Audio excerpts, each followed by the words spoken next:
What's good, everyone? It's that time of the year again. The clocks go back, the days are shorter, and we're left with about 150 days of darkness.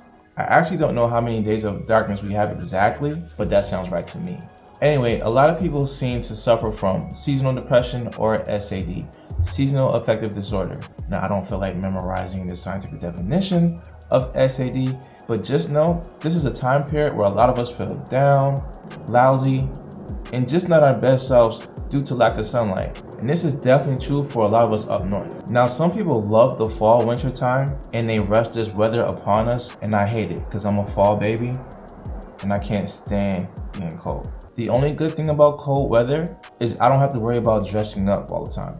I can just wear my big winter coat everywhere. But my main point in this video was to give advice to anyone that might need some help. Creators, music people, and producers specifically, a lot of us are on our own a lot. They're inside their home or studio, and some of us actually like to be alone working on material. But I can only speak for myself, and I know that last year I was stuck upstate, so I didn't have a lot of social interaction.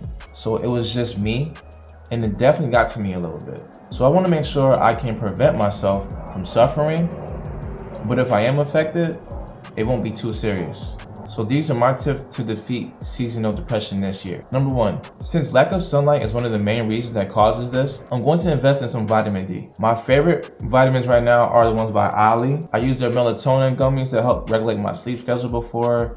Their probiotic vitamins are really good. So I'm gonna try their happy gummies. But you can get whatever brand of vitamins you like. Number 2, get a cat. Now I say get a cat because they are very low maintenance. Some people don't like cats, and those people can't be trusted. FYI, cats help with stress and depression. I know cats can be annoying with their claws, but other than that, they are cool. They like to cuddle, hang out, you don't have to walk them, and if you're all alone, they give you someone to talk to. But if you really can't deal with a cat, a fish is low maintenance, a turtle is low maintenance. I would say get a hamster, but their lifespan is just way too short. I've actually had a cat, a turtle, and a hamster, but I actually can't deal with pets dying, so I'm good on them. You know, I had them in the past and they were a delight. Number 3, find a hobby. I have an Xbox now and a Quest 2, so I'm gonna be playing games all winter whenever I'm not working on music. I'll actually be way more creative as well during the winter time because I don't like going anywhere because it's cold. And for the times that I want to get away or do something else, I have my games to occupy myself and possibly get back into streaming as well.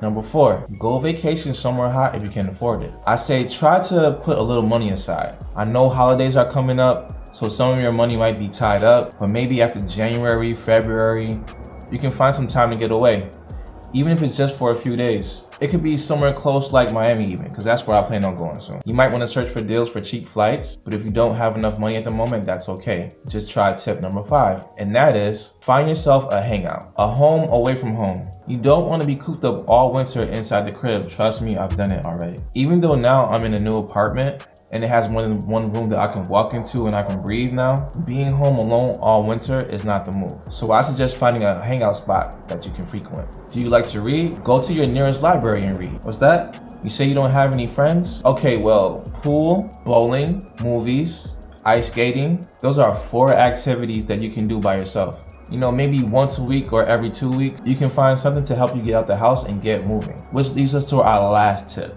Number 6. Work out. This one is last because honestly, who wants to work out? Unless you're my youngest sister, I just don't know how people fall in love with the gym. I actually used to work out way more when I was younger, and I definitely feel it's harder to work out when you're at home. So going to a gym probably be much better for you. We got Thanksgiving coming up, we got Christmas coming up, New Year's right after that, and there will definitely be a lot of eating and drinking of alcoholic beverages during these times. And then it's super cold, so you're gonna be lazy, not wanna do anything. So my goal is to consistently work out for the rest of the year and the beginning of next year. And just finding ways to stay mobile. So whether it's just finding a gym, doing 100 to 200 push-ups a day just to get the reps in. Since I have a Quest 2 now, it has a few apps that you can work out with. And if you play Beat Saber, that game is a workout itself already. So these are my tips on how I'm going to beat seasonal depression this winter. I'm not a doctor or expert, but I think just having the right mindset and preparing for what could possibly happen, this will help you during this time period. And if it is really serious for you, maybe you do want to consider seeing a doctor. Hopefully these tips will help you and myself this year. If you have another way that you like to deal with your seasonal depression, feel free to drop it in the comments for anyone else to read. Maybe that will help someone else too. I hope you enjoyed this video. I hope everyone that's possibly going through anything gets through it this year, and I'll catch you on the next one. Peace.